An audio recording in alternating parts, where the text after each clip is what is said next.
Hello and welcome to this lesson. It's going to be a little bit of fun here. You know, a lot of the nice things about Word is that you can do things to jazz up and to spice up your document that are very easy to accomplish, but they look like they took a lot of work on your part. For instance, here we have this bulleted list. It was very easy to create. And what we can do is adjust this guy. We can change the way it looks. We can also change the way the numbered list looks. The appearance and the style very, very simply, much, much faster than trying to do it yourself. So in order to pull that off, there's a couple things we can do I want to draw your attention to. The first thing is, notice underneath both of these lists, I created a sort of a new paragraph. I could have made it very long, but really it's just one sentence is all I need to illustrate the point. Look, let me show you what happens. If you highlight this bulleted list, right, go ahead and highlight that.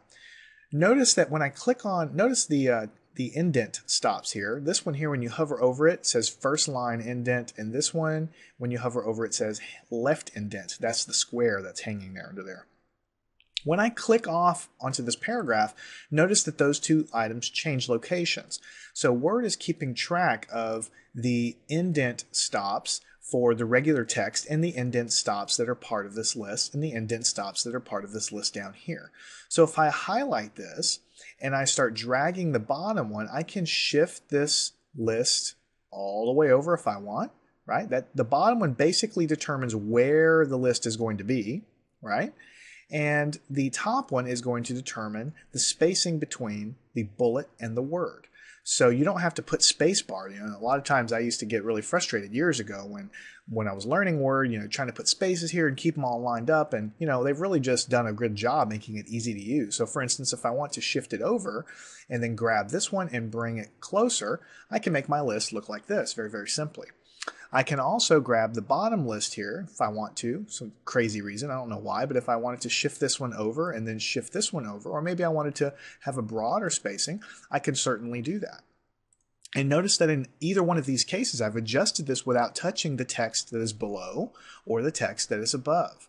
So that is the way, and that is one of the reasons why you really do want to use the built-in numbering and bulleted list that you have in Word because of that. So let me go and hit undo a few times.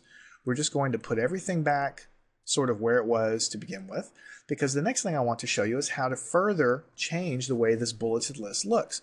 Now again, we can go up here, but notice that as soon as we highlight this list, we have this quick menu here which shows our bullets are selected. Now instead of turning it off or on, if I go to the drop down button and click that, it tells me that my recently used bullet is just a dot, but I have a library where I can turn bullets off if I want, use my dot, I can change it to an open circle, change it to a square, and I have some other symbols that are also listed here. This is a very popular one, the little diamond arrow to the right, and of course check marks might be very useful if you're writing some kind of checklist or procedure.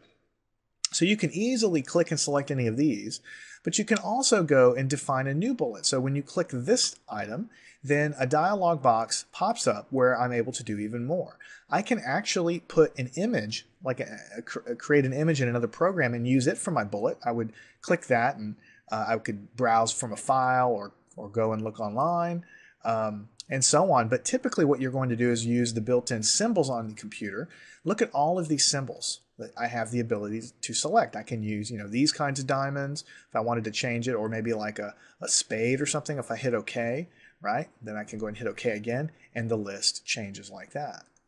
Furthermore, you can drop this list down, and if you go down to the bottom, Wingdings is kind of a collection of weird eclectic arrows, and not only arrows but weird stars and clocks, and I mean there's hundreds and hundreds of different things you could choose for whatever. If you were building a document on airplanes, maybe it would look cute if your bullet contained little airplane symbols. I don't know. But if you want to go and undo all of that stuff, then just go back down and select a regular old boring bullet, or let's say a square. So let's go and keep that selected. Now the same sort of thing you can do for your numbered list. Let me go and select it. Menu pops up. Instead of turning it off or on, let's click the drop down button. Actually, let me undo that and click it up here so you can see the entire list there on the screen. So what we're doing now is we have 1 period, 2 period, 3 period. That's the style we're using. If you hover over this, it turns it off. But typically, you know, a lot of people like to have parentheses after your numbers, which I actually am a fan of that personally. If you want Roman numerals, these are capital Roman numerals. Notice how it's smart enough to put the proper Roman numeral in the proper place. Over here, diagonally, you have lowercase Roman numerals, and then you can actually make an alphabetical list. This is capital, alphabetical, and lowercase alphabetical with parentheses, and lowercase alphabetical with a period. So these are super, super common things that you can do, and if you really want to get even more complicated, let me go in here actually and go to define new number format. Then you can format it even more by going in here. You can have words, you can have leading zeros, you can have all kinds of things, much more than the typical person will use in terms of what Word will do. But, you know, just for giggles, let's go here and put it with parentheses, because I think that's probably the second most common way people would use this. So again, it's easy to create bulleted lists, it's easy to create numbered lists, and it's even easier to modify and change them just in a few clicks. And also change their location. So if you see yourself on a list trying to tab around and push this thing over, you're doing it wrong. Highlight, move the thing over, and let Word take care of the details.